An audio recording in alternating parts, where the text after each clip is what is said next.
What we wanted to do this afternoon was to give folks a little bit of an introduction or sight as to how different government departments are using LiDAR. We heard this morning from Wendy that this has been an initiative that was developed off partnerships. And one of the really important partnership networks that we have is across the Government of Alberta. So we work collaboratively between different departments to identify different purchases and to develop standards so that the data can be used across the GOA.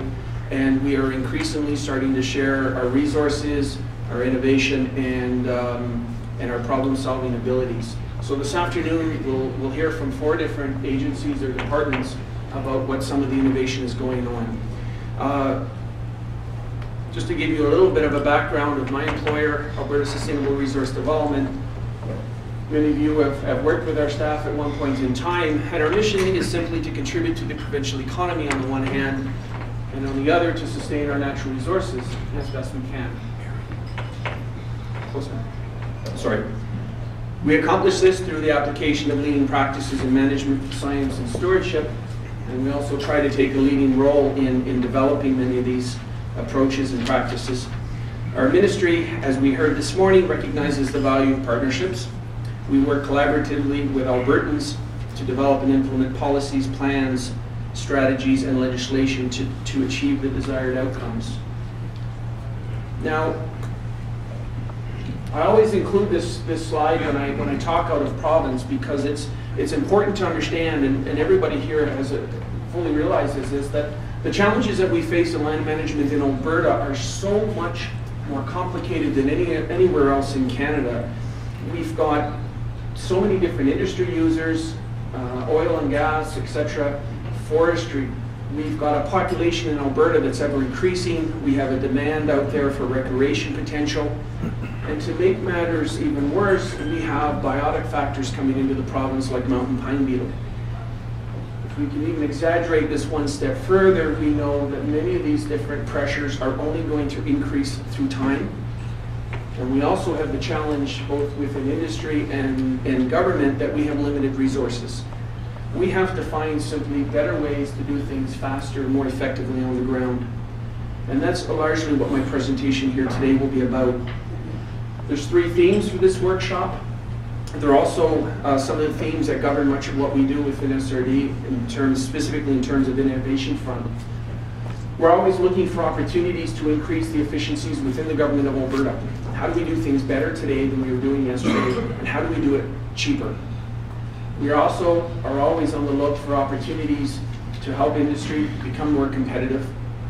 And ultimately, one of our goals, of course, is to enhance stewardship on the ground. So we'll talk a little bit about some of our research outcomes today to achieve those goals. We've seen this image many times today already. It is a DEM. This one is at 1 meter resolution for northern Alberta, up near Peace River. And we've all seen these images, and they're really, really neat. You can look at it and you can derive all kinds of neat things. You can see on the left hand where there was an old slide, the earth tore away. You can see raised bogs. There's all kinds of neat things that you can do with this. But what we want to do, and what one of our challenges was there's a lot of value here, but we want to maximize our value. We want to take this type of information, add some of the features of the full feature that Chris talked about this morning, and maximize our return on investment. And really what we want to do is sort of bring the LiDAR files to life to inform policy and practice. We want it to inform risk and opportunities, and to maximize, again, our return on investment. And I'll show you and demonstrate some of the initiatives that we have underway to try and achieve that. You've heard this morning from Jay Ogilvie, and Jay has been working with us, of course, for the last 5 years. But this is the largest use right now, we believe, of the government's LiDAR resources, and this is, again, Alberta's Wet Areas Mapping Initiative. And for us, water on the landscape was sort of the low-hanging fruit because it impacts so much. It impacts the cost factor for industry. On the stewardship side, it impacts water, which is one of our most critical resources.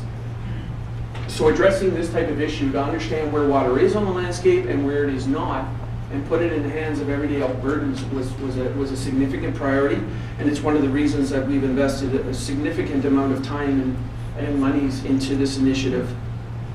The thing though, one of the reasons we really like this approach is because once you know where water is on the landscape and where it is not, and how it is moving, you can, in many instances or inferences, bring that data set to life. My background is as a silviculturalist and in forest soils, and I know that looking at this type of image, that I've got hilltops that are dry, that's going to have a distinctly different vegetation and productivity than areas on the low that are in dark blue that are excessively wet. I know as a soil scientist that some of these soils are going to be very, very cold, very low productivity, and elsewhere very, very warm. So there's a lot of things that you can start to do and bring that data set to life. This is an image that Jay showed this morning. It's actually a new image that shows how we've reconfigured where we're going to be doing wet areas mapping over the next 3 years. But it gives us immense amounts of information, and Jay mentioned 3.36 billion pixels of information today that we have in our databases. One of our priorities with respect to LiDAR is to increase our government efficiencies, to do things cheaper and faster than we were doing yesterday. This slide is courtesy of our friends with Shower Mirabini, and this is simply looking down at the landscape in up near Peace River, and it's just showing a series of cut blocks. But if you look at those cut blocks closely, you'll see that there's buffers inside those. The problem here, though, is that our hydrology layer is turned on. So there's many areas in the boreal forest where water features on the landscape are hidden because the canopy is so dense that the photo interpreter wasn't able to make a call on them. Now the issue here, though, is you can look at any one of these cut blocks that has a buffer, and industry had to go out when they laid out that cut block and walk it. They had to go out and find if there was water there, what extent it was, and they had to find out if there was water in other places that here we don't think there is. Somebody with our department would have to go out at some point in time and check that. Somebody with Alberta Environment may be going out to that same site. Perhaps somebody in the oil and gas industry. Over and over and over again, we've got resources going out to look at features that we don't know. These are hidden risks. This is now the information as derived by wet areas mapping, and what always amazes me is those buffers line up with the stream channel that is predicted by somebody working 4,000 kilometers away, who knows more information about water on that landscape than we do. But now having this type of information, when a field person goes to the site, they precisely know now where to go and to look for water. It is very seldom if we have a channel that is identified or is falsely identified, or one that's there that we don't identify.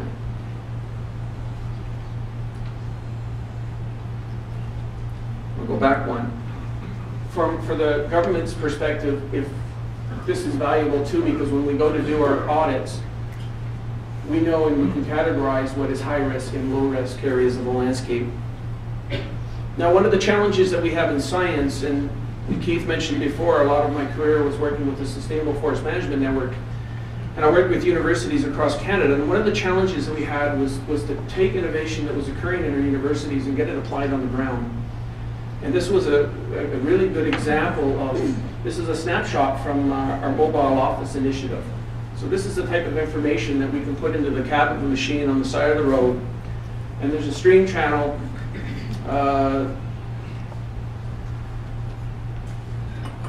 This is going to be strong enough. There's a stream channel here on the right-hand side near the center that comes down to the road, and there wasn't a culvert. And it runs down the ditch and then runs down the road here. And if you get out, they could follow this for the orphan channel. The neat thing about this is our staff now have this information right at the side of the road. They can understand what's going on. They know there's a channel here that's orphaned. They can call up the energy company or whoever put in the road and discuss putting in a culvert there. But Our staff also understand how water is moving across that landscape when they're there. And that for us is of immense value. And again, it's the right data at the right time in the right place. This is another example of government efficiencies with our wet areas mapping. Early on in the process, we were asked to map Carson-Pegasus Lake that was undergoing an EIA assessment. This is going back probably about 3 years. This is just a small segment of it, and they're putting in new campgrounds. So there's a number of roads that were laid out, and then subsequent to that, we came and did wet areas mapping. So you can see the number of stream channels, and these are wet areas associated with it that the road was going to impinge upon. Now, if the planner had known this or had this information up front in the planning process, this road layout would have been very different. You wouldn't propose to put a road down on saturated soil. You would have avoided it because it costs too much and for other reasons as well. For us, though, in government, the really neat thing about this was we mapped 1,200 hectares and it cost the government $85. We cannot send a government employee in a vehicle to Carson-Pegasus Provincial Park and back for mileage and meal money for $85. And today we have a complete data set of the entire park, which is probably 30 or 40 times larger than what's shown here. And we can use that for a whole array of different purposes. We can use and bring the LiDAR to life to start informing risk factors on the landscape other than water. This is the results of one of my graduate students' work, David Campbell, who's now working with Sundance in Edson. But he was looking at categorizing risk on the landscape for recreational trail planning. And really simple ones, just looking at slope factors, but surface roughness or other different parameters for recreational use. You can take information like that and use full feature LiDAR and put it into a decision framework. This is a little bit too complicated to look at today, but suffice to say that we're using different pieces of LiDAR information to put in the software that we'll be able to make very quickly decisions about how best to put a route across the landscape. These are 3 different recreational trails proposed for use with a quad. And we worked with a stewardship group down in the Ghost outside of Calgary, and one of the feedback we got from them was once we gave them the output, was they reduced their field calibration from 60 man days down to 3. What it does for us, though, as a government is it opens up all kinds of opportunities, because having this software and this type of data and information and expressing it in so many different ways allows us to do things today in a matter of hours that years ago we wouldn't even be able to do because it would be too time consuming. It in fact opens up opportunities for us to do more for Albertans. Spatially identifying risk. This is a really neat example, and Jay spent much of his time this morning presenting it, so I won't spend much time on it. But one of the issues within government here is to respond to spills, and this is a really good example of having better information and identify how you would attack and mitigate it. More so, though, is just to reinforce what Jay said this morning. We can use the different data layers that are generated to bring function onto this landscape.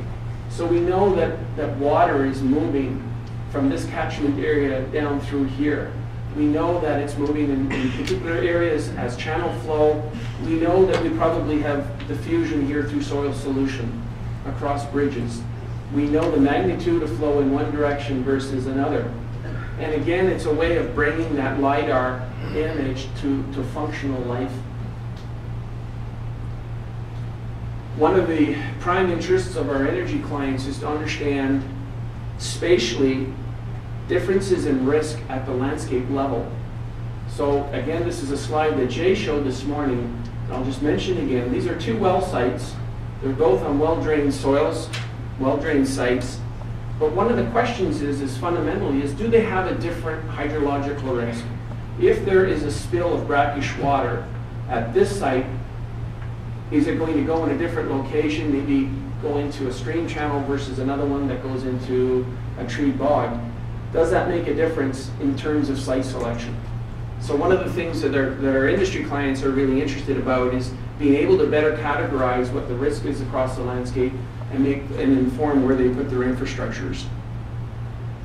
This is another example of risk. This is more applicable to forestry.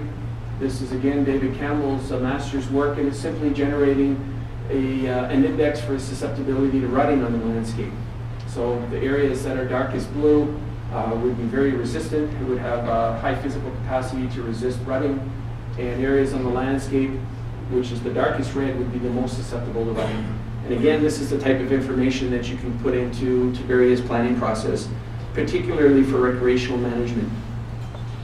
Now, I show this image a lot. It's the one that has some of us really excited from a forestry perspective for a number of reasons. This is the outcome of another one of our students' work, Doug Hiltz, and he was interested in, again, looking at the DEM, the full feature, wet areas, slope aspect, and bringing that out to express what vegetative communities would be across the landscape. So up here, what's identified in red is the hilltops, and this is where we would have very dry sites, probably face south, and these are where we would expect vegetative communities to be typical of a xeric site. Conversely, down in the low-lying areas, these are the darkest green here. These would be hydric sites, saturated for most of the year, and you would have a distinctly different vegetative pattern. Now, this is of interest to a number of different folks. You can look at all of a sudden the spread of invasive species, etc. From a forestry perspective, though, the really neat thing here is that we can open up and start to discuss the opportunities for investment of, say, silviculture dollars. In between the red and the green are often some of our prime productive sites. These are sites where the moisture regime is just perfect. Usually the water table is down about 50 centimeters. The top of the 50 centimeters is a well-aerated soil. And when you're walking in the woods with these data sets, that's where all the pumpkins are. That's where the really big black spruce or white spruce are. As the water table starts coming up, that you see some dramatic changes in productivity. But being able to spatially identify where those are in the landscape allows people to start looking at where they're going to target their various forest practices. This is now standard practice in the maritime provinces. They incorporate it into the growth and yield programs, their species selections, a whole host of different activities, and they're doing it using data sets that are about 10 times less resolution than what we have.